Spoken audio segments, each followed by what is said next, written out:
Hello, welcome back to Lap Down Podcast, where we talk about Formula One stuff. My name is Dan, and I'm joined by Alex, as usual. He's fresh from Madrid. How was the circuit? I mean, all of the roads that I walked along seemed suitable for F1 cars at maximum speed. The roundabouts looked turn appropriate. I think they're good. I think we stick them on the calendar this year. Why not? Let's just go there. Yeah. Let's just do it. Stick them How in were the now. manhole covers? Glued sufficiently. None of them came up while I was there, which I think is the test that Vegas did Good. as well. You know, Yeah. the trucks that went over the top of it didn't flick them up, so I'm sure Carlos won't. So yeah, I think tick from me, Stefano. Good to go. Perfect. Man on the ground has said we're okay, so happy days. We don't want to go to Barcelona anyway. Who would want to race on a proper Formula One circuit? You only get crap racing like you get at Suzuka when you do things like that. Exactly. Pointless. And speaking of crap racing on proper Formula One circuits, we're going to China this week. Yay! Race week. Mega race week Proper as well. circuits again, AB. A proper one. Proper circuits on a track that looks, I mean, you look at the track map, and some of the track maps in F1, you go, oh, okay, yeah, it's got some turns, but it doesn't look like a 9-year-old designed this. The Shanghai map, oh my days. A child has grabbed a crayon and gone, wabada, babada, babada, babada, babada, and then gone, well, there it is, put a start and finish straight on it. We're off and away. I mean, what a circuit. Yeah, it was another one of these kind of Herman Tilke jobs. And pretty much when you think about it and when you think, oh, all of these things look relatively similar, they kind of are. And that's because Herman Tilke, the same bloke, designed a lot of them. Like he designed that one. I'm sure he designed Kota. He designed Turkey. And I'm sure he designed a couple of the other new ones as well. And when you look at it, you kind of go, I can see the familiarities to it. But China, as you say, does look genuinely nuts in comparison to some of the other ones. And it's a good circuit. It's a good circuit that, from memory, creates some pretty decent racing. It's got two absolutely mind-bendingly long straights, which helps hugely. I've got a feeling that one down the back from turn 13 to turn 14 was, if not is, kind of the longest straight on the calendar. But that might have been changed now by Kota because that's got an absolutely runway length one. And I don't know, France isn't there anymore, is it? No, Paul France Ricard has quite a long one too. Yeah. But yeah, the question I was thinking about is, obviously, as you're a DTS human being, but have you ever seen a Chinese Grand Prix?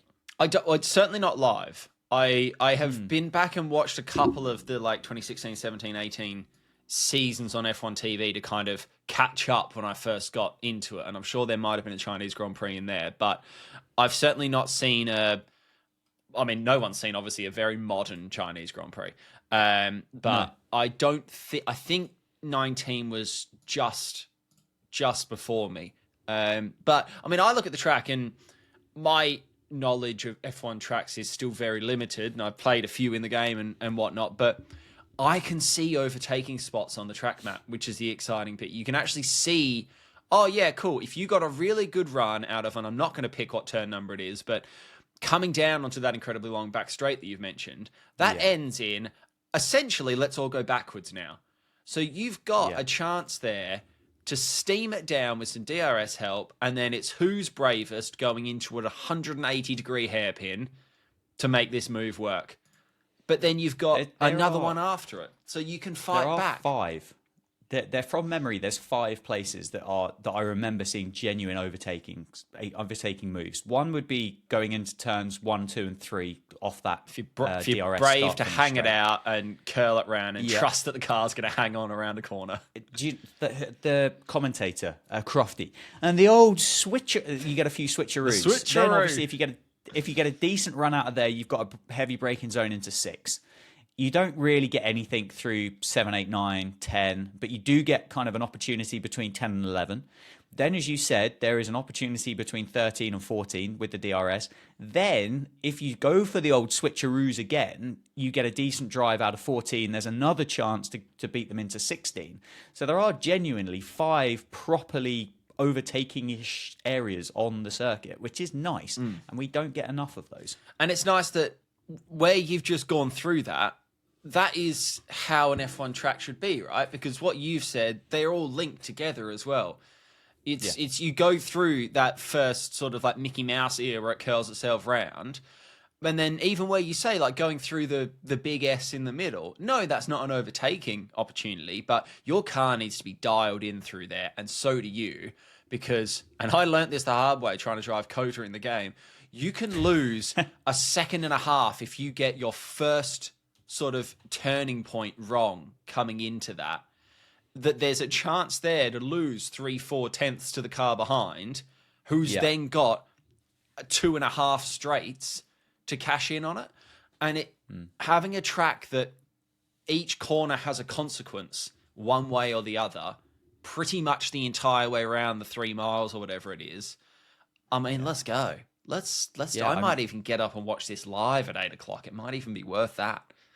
If we haven't just teed up the most boring race on the calendar for 2024, I don't know what's going to possibly kind of require us to do that. But I think there's a really good chance. Have you? I assume you've seen the Sebastian Buemi wheels falling off going into the braking zone at the hairpin as well. Have you seen that? Yeah, you have seen I'm that. familiar. You know what? I thought you'd struggle to have missed that, but yeah, that's that'll be Kick, by the way. Popular. That'll be Kick this weekend because they'll do a pit stop and they'll come Honestly, out of the pit stop. I'm not even convinced that. Do you think they're even going to be able to put the wheels on? Slowly. They'll get there slowly. And what I would say as well, we're already talking about that. Look, all signs point to maybe a good race. I'm just going to throw a little 4-letter word at you that I had a little peek at before we started recording because I saw a picture earlier of Valtteri going for a little cycle around the track. And I'll give you a hot tip. She's damp. And then I went and had a little look at the forecast. And I'll give you a hot tip. She's not cracking flags on Sunday. And if you believe the forecast, Monday, Tuesday, I've got heavy raindrops. Now, I know we don't race on Monday, Tuesday, but we're a week out on a forecast. Well, not a week. We're half a week out in a forecast. If there's rain in the vicinity of the day, that can very easily pull itself forward 24 hours.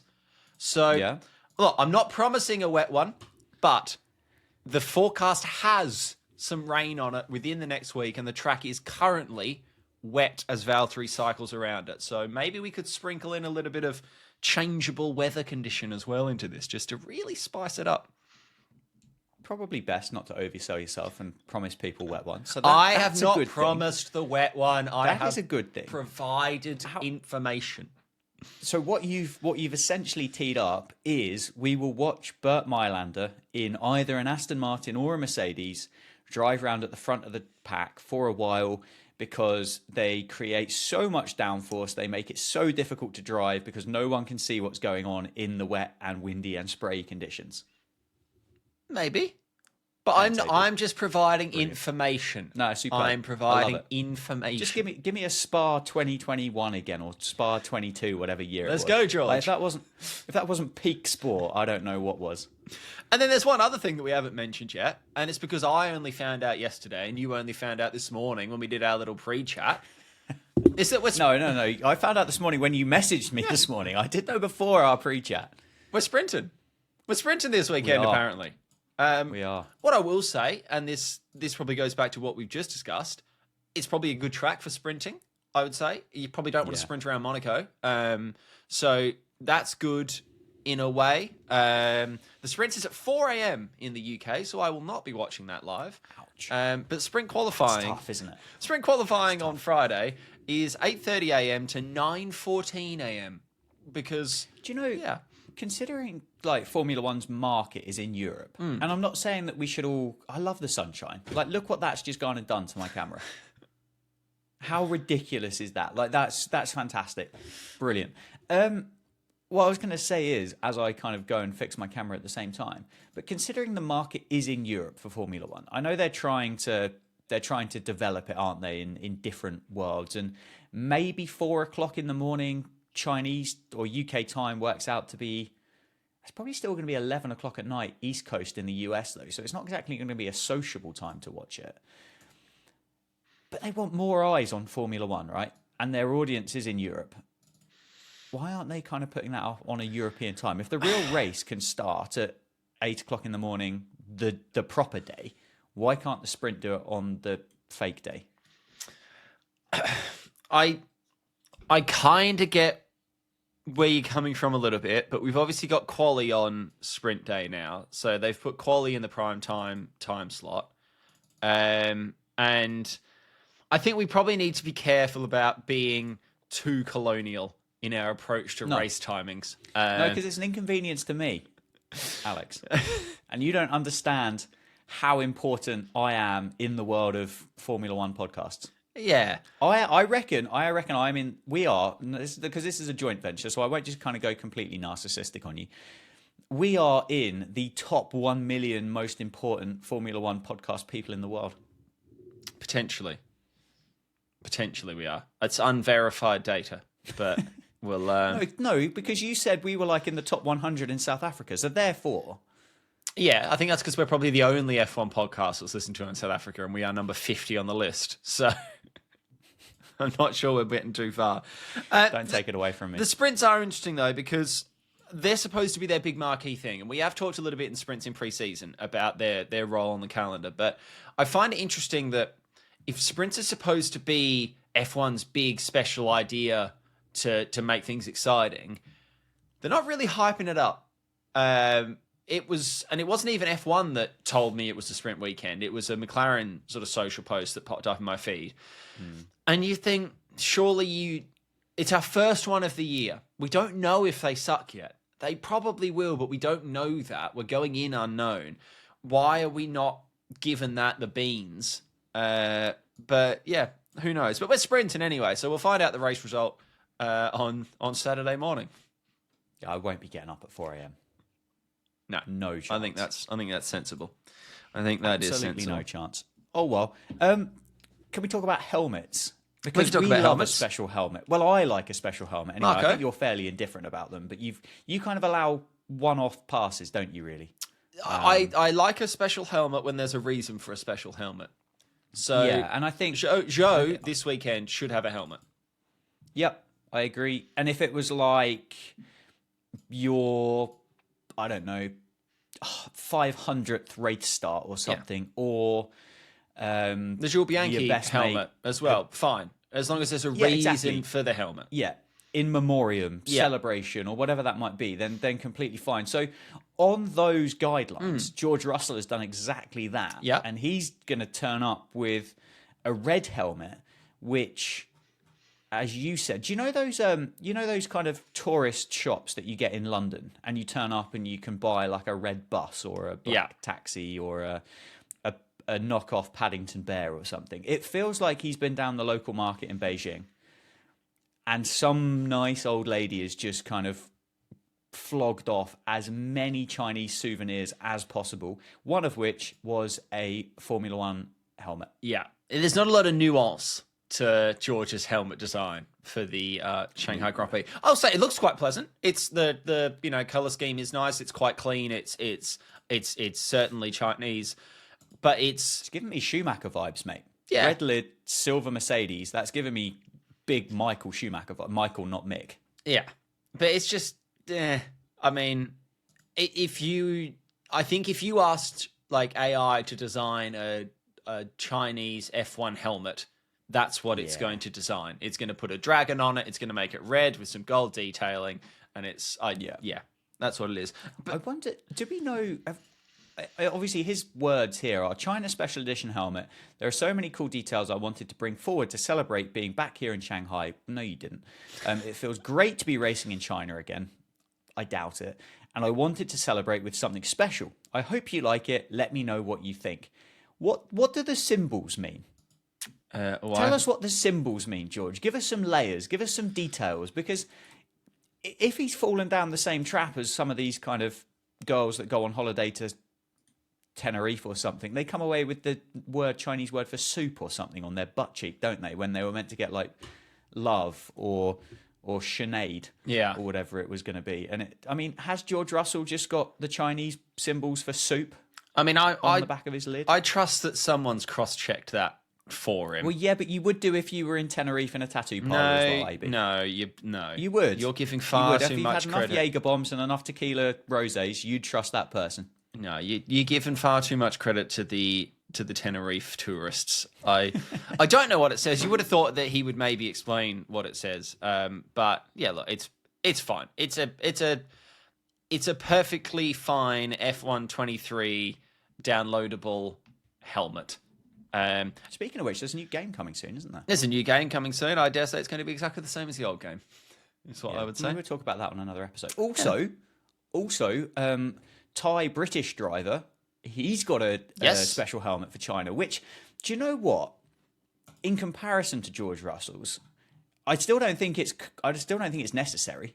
No, I don't see Alex Albon having permission in our kind of free pass world to have a special helmet. But I really like this one. He's caught all out. He's going to look like a big panda's going to be driving a Formula One car, and that I like. That's memey, and I like it. It's the eyes as well. If you haven't seen this yet, go and seek it out, because this is a panda that's seen some shit. Because it's that panda is pulling the same face that Logan Sargent did when they found out that his car was being stolen. That is a shocked face panda. It's a little bit like, who was it? Valtteri last year did a head helmet as well. As soon as they do these head helmets, we're entering into meme territory, and I think that's good. I think there's a lot to be said for not taking yourself too seriously with these special edition helmets, and unless they're for a more serious cause. If you're doing a one-off helmet, I think Lando Norris does it very well. You know, his beach ball helmet, the basketball helmet, the Master Chief helmet. I know he got paid for that one, but he goes well with a meme helmet, and I think it makes them obviously far more interesting. But as you say, I'm not entirely sure what has prompted an Alex Albon Panda helmet, but it's fine. I think like the Lando beach ball, the Lando helmet and stuff, they're nice, they're relevant to where you are, but they mean less than nothing, really, do they? And I kind of feel like this Panda one is probably sliding on the less than nothing type scale. However, I think there could potentially have been a really kind of strong message there to kind of say, I've gone for this because I'm working with the WWF in order to help the conservation for the wild pandas of China, and because that's a really, really important thing. And I think there's something there that could have been, and there may still be. We don't know. We're only on Wednesday. As you said, he might well auction that off, and then that might generate quite a lot of money, which would be really good. But on the face of it, it's here's Alex Albon's China helmet pandemonium is the headline from Williams. Yeah. No, I think there is a like chance that there will be that in. I think we need to give him the benefit of the doubt for the time being. Nothing might come of it, but as you say, that feels like a very easy win to say, I'm making a donation to this, and you're off and away. Yep. Lovely. Helmets done. Helmets. Get off my soapbox. Done. Do you want to quickly do our blue flags for this weekend while we're just finishing off on China? Who's struggling this week? You're struggling. Who's struggling? Oh, who's struggling? Well, in the inspiration of the Toro Rosso and Sebastian Buemi, with the wheels falling off, I'm going to go for Danny Ricciardo. Ooh, okay. I feel like he struggled, and I feel like the team's got history. And if the team's got history at a particular circuit with wheels coming off, I don't necessarily see Danny Ricciardo's front wheels popping off when the brakes explode going into the hairpin. But metaphorically, maybe there aren't many wheels left on that vcarb.com racing Visa. Certainly not on the number 3 one. The number 3 one is slipping away. Away. And I suppose they're slightly linked, because I'm going for the man whose seat he wants. I don't know why. I just think Sergio's due a stinker. And it's because Sergio's had a really clean, non-remarkable, non-memey P2 second team driver start to the season. And on recent form over the last 12 months, that's not really Sergio's game. So I think it's time that he just sort of comically puts it into the wall on an outlap or something. So I think Sergio might do something silly this weekend. Yeah. Well, I mean, based on your current form, that's definitely going to happen. See, there you go. He'll probably hit the wall on the straight somehow. Unlucky Checo. Unlucky Sorry, Checo. Mate. Right. A little bit of movement and a little bit of staying put has happened in the last week. The silly season is it started very silly and is now becoming very sane with seemingly what's going on. When Lewis kind of kicked it off, I think we all thought, oh my God, this could go into complete meltdown. And then Max the rumors started flying around there and everything nearly exploded. And then now it's all sort of settled a bit. But Fernando staying put at Aston, thoughts on that? Do you know? I think because these older boys are just able to stay so much fitter than what they've ever been able to do in the past, I don't necessarily see it being a problem. And I suppose in a romantic world, you'd kind of go, maybe it's time for the old boy to retire. Let Felipe Drugovich get in there, or Jessica Hawkins, and give one of their youngsters a go. Let's blood in one of the young ones. But I don't necessarily think it's needed. And also, if you keep Fernando, you then get a nice free pass with Lance Stroll as well. You can't have Lance Stroll leading a Formula One team. No. That would genuinely be one of the worst business decisions, Formula One decisions, I think, in the history of the sport. And then therefore, I think Fernando staying just gives Daddy Stroll an opportunity to keep his son happy for another couple of years. Yeah, I mean, I don't think you're necessarily doing it deliberately, but that's almost a little bit harsh on Fernando, bearing in mind he's had a couple of, top 5 finishes so far this year. Like, the guy is not exactly fading. He is, and we're not in a position where a Danny Rick style, let's not just let the old guard carry on because they used to be good, let's get some new talent in. I think anyone that Aston signed, apart from Max Verstappen, or potentially Carlos into that seat, is going to be a downgrade on current form. Forgetting what Fernando's done in the past, if we just look at the last 12 months, I don't think there is a better option for them realistically than Fernando. And I think Fernando's been very smart by the sounds of things with the contract he's negotiated, that he can basically keep driving for as long as he wants, and then he can just go and slide himself into a desk job like the old cop on the force that hangs his gun up and then goes and does admin but gets paid just as much. I think it's logical, and I think it's a valid point you raise as well about Stroll Jr., that it buys him more time and he's an enabler. It's unnecessary. Nothing good's going to come out of this Lance Stroll buying more time situation. Like, he's not suddenly just going to go and develop himself into a race-winning Formula One driver. I will concede that I don't necessarily think he's ever particularly had the equipment to go and do it, but nobody else is going to sign him up to give him that equipment to go and do it. And unless Aston Martin can figure that out, which is going to lead into a talking point which we've got queued up for a little later on in this episode, that's always going to be the same. And so therefore, I think you get a bit of a free hit with him just sticking in there now that Alonso's going to stay. And it wasn't a discredit of Alonso. I think it's more of a case of, like, it's impressive the fact that these older boys can stay at the peak of their performance. Whereas I think probably 10, 15 years ago, you'd start to get fat and grey and slow and stuff like that. Whereas this doesn't really happen anymore, does it? I also, to be honest, and this is a hot take, but if your dad wants to buy you an F1 team so that you can race in F1 and you are not a threat to other people, crack on.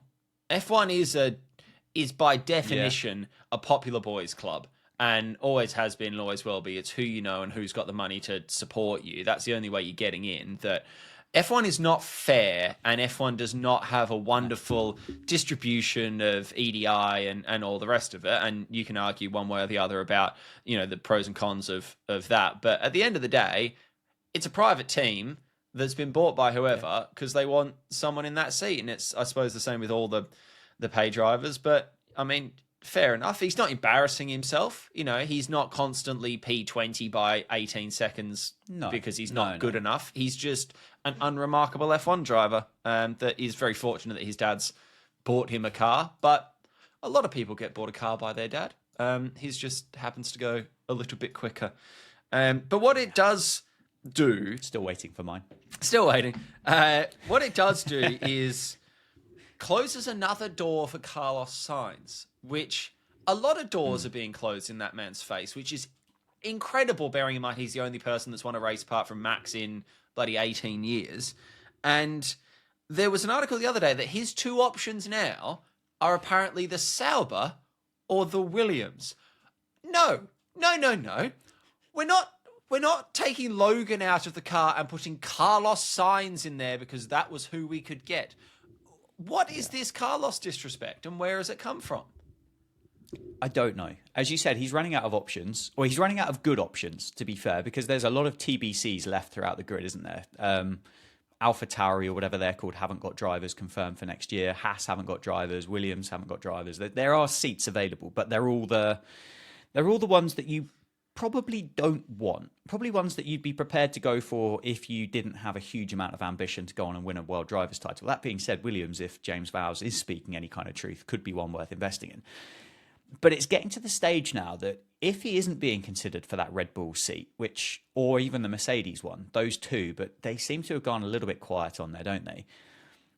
there's got to be a serious kind of question here that actually it might be in Carlos Sainz's best interest to walk away from Formula One, go and race in WEC or the hypercars type situation, maybe for Porsche or even Ferrari. I mean, they've got a pretty decent program, and then come back when there does become that seat available. Because if you go and sit yourself in a Haas and you run around in 17th place and your car stops every now and again and you get yourself in the way, your stock and your value's just going to go through the floor. And I'm not convinced at that point there's kind of a sudden, in 2 years' time, when Max decides to pack up, that he's the first name on the team sheet for Red Bull at that point. Whereas he might be if he's gone off to, say, WEC and he's won Le Mans and he's won Daytona and he's won Sebring and he's done a bit of tests here and there just to keep his eye in.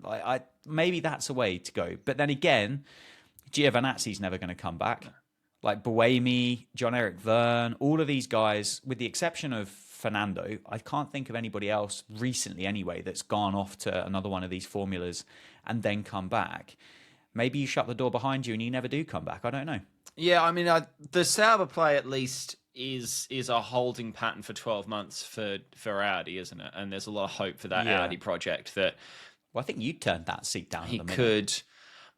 But it depends, doesn't it? If he believes in the Audi project or if he's had a little tip off from someone, then that's fine. You know, you could take a year. No one's going to suddenly think Carlos Sainz is shit if he can't put that kick into the points. Because we know that Audi's coming. It's not Audi might take over the team. It is that in 2026 that will be an Audi Works team, and that is probably a project to be involved in. I don't think Williams would be a good step because as positive as what James Vowles says, I can't see that team suddenly being the third best team on the grid within a decade. Hey, you never know. They might absolutely nail the 2026 regulations. We don't know. It's an unknown. But it just seems outrageous that he's gone from holding seemingly all the cards to having very empty hands all of a sudden, sort of outside of his control.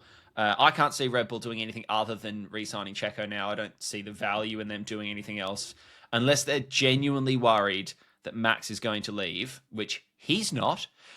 Then Checo is perfect because he's accepted his fate as the beta man in that relationship, and he will just trundle about in P2, take some podium champagne, score a load of bonus points for his check at the end of the year, and everyone is happy.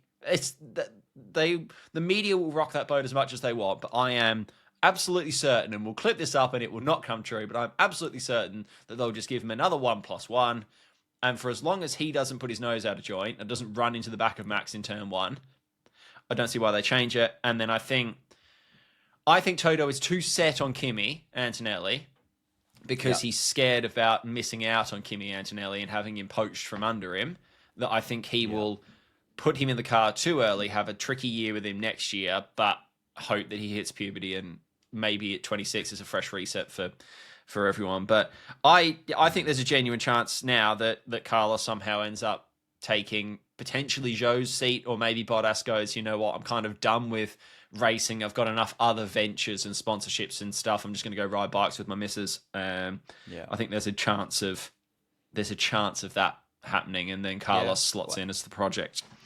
And potentially with someone like Zhou as well. And I don't know fully how that Sauber team were funded, but I would imagine there was probably a fair bit of investment from some form of Chinese company in order to get Zhou into that seat.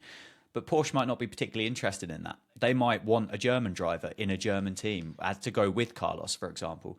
But I guess it depends what your aspirations are, doesn't it, at the end of the day? I think, and it might be me looking through rose-tinted glasses, but I think I'd be pretty interested if somebody came along and offered me a really interesting package away from Formula One for a couple of years to go and think about winning Le Mans. Not many people go and do that, and that, I think, would be a really nice kind of trophy to have in your cabinet at the end of your career. Don't necessarily think you'd be thought any less of. Maybe he does an Alonso. Maybe he thinks about the Triple Crown. Maybe he looks at an option for Indy 500 as well. There's options. He's not going to be short of options. They might just not be the best options. Yeah, fair. And they might not be in Formula One. Fair. I would say it's fair. Speaking of options, this is probably our last thing to cover off on. Mr. Newey's got some options at the minute. Again, he's just going for lunch. If you believe everything, Mr. Newey has got the entire world in front of him, because Mercedes want him, Ferrari want him, and Aston want him. I'm not surprised they all want him. I would personally think that Aston are the only one that actually have a serious chance of getting him, because the number of zeros they can put on the end is probably far greater than even those other powerhouses with what they've got going on. Yeah. And I think what people maybe forget is, like the fact that Bono's not going with Lewis to Ferrari because he doesn't fancy moving his young family to Italy. As nice as Italy is, that's a bit of a shift for a young family. Yeah, I mean, stay in the UK. There's so much to offer here for young people. But Aston Martin is round the corner, isn't it, from Red Bull? It is a 10-minute drive away. He would not have to change his life at all, except he'd now come to work in green and not navy. And he'd be making probably 5 times the money he's making now, which will already be a lot. So, look, whether or not he actually moves, I suppose, depends on whether he's quite happy just doing what he's doing or how much he cares about that sort of money. But I feel like Aston's probably the only place that Newey goes if it's not Red Bull. He's never worked for Ferrari, has he? No, and has said that he would regret not working for Ferrari, but that's the thing that kind of you start sliding back into that Lewis Hamilton territory again, don't you? It's kind of a, do I want to do something with Ferrari before I can't do something with Ferrari? And I think it has such a romantic pull about that team that I think there is a chance that they could put together a fairly compelling argument. And to be honest with you, I mean, he's got such a great mind. I doubt he's going to be in the office in Modena like every day, is he? I'm sure the Ferrari bosses will probably allow him to work from home for a couple of days a week. And in those times that he will have to go from wherever he lives on the south to Italy, he'll probably fly by private jet. I don't think it's going to be the most taxing of commutes. But also, if somebody keeps knocking on your door or dropping you a WhatsApp saying, "Do you fancy coming for lunch today? Fancy a round of golf at the poshest golf club in? Oh, do you fancy tickets to the theatre, Adrian?" There could be a whole lot of element here of Adrian Newey's just going on a lot of first dates here with absolutely no interest in kind of leaving his current partner. Yeah, it's possible. I mean, again, we don't know. It depends, I suppose, on how much he likes the "I can fix her" setup, I think. Like, right now he's making a very, very good car better. Does he like moving one Lego brick from one side of his castle to the other and saying that's a new castle now, or does he want to go and buy a new Lego set? I think is all that needs to be ticked off. But hey, who knows? I would, selfishly, I'd love it if he went to Aston, because then that hopefully might put Red Bull slightly into the mud, and that might shake things up coming into 26. Who knows? Or even next year. I don't know when the movements are likely to happen or how quickly he can have an impact on that. But who knows? Who knows? I'd like to see it. So let's shake things up. Move. Let's shuffle the deck. It feels like it could be a nice move, doesn't it? Because as you said, you kind of take away the impact from Red Bull, and hopefully you drag them back a bit, and you provide Aston Martin with like a big kind of kick up the arse, and you hopefully push them forward. Whereas if you did go to Ferrari, you just kind of think, well, probably just reverse those roles, and Ferrari would go past Red Bull, that's and then that's I would love our P4 team. They don't even need to be a P1 team. Red Bull can keep winning, that's fine. I've said this so many times. They deserve to win, that's not a problem. But if all of a sudden Aston are really pushing Ferrari and Mercedes, and to a lesser extent McLaren, and we've just closed again and everything keeps closing up, that's the ultimate, isn't it? Let's just keep closing the gaps down. Yeah. And then which one wins has no impact on my life. I just want a good 90 minutes to get there. Yeah. Keep dreaming, AB. I will. Thanks for the chat, mate. Good fun. Thank you all for hanging out. Dan, where can they find you on the internet? At Dan Jads, currently live streaming cricket and all sorts of different things. But I'm there. I exist. You can find him, and you'll find me on various socials, either Alex type that or hey look, it's Alex on Twitch. Come and watch me play video games during the week. If you want to engage with the show, at Lapdown Pod on take your pick, basically. I don't think we've ever had an email, have we? I don't think we've had an email. You can email us, lapdownpod@gmail.com, if you've got some thoughts that you'd like to share. If you want to say that our thoughts are stupid, or if you have a question, that's a sentence you've made. That's an invite, isn't it? And that is the end of the podcast, ladies and gentlemen. We'll see you after Shanghai next week. Toodaloo. See ya.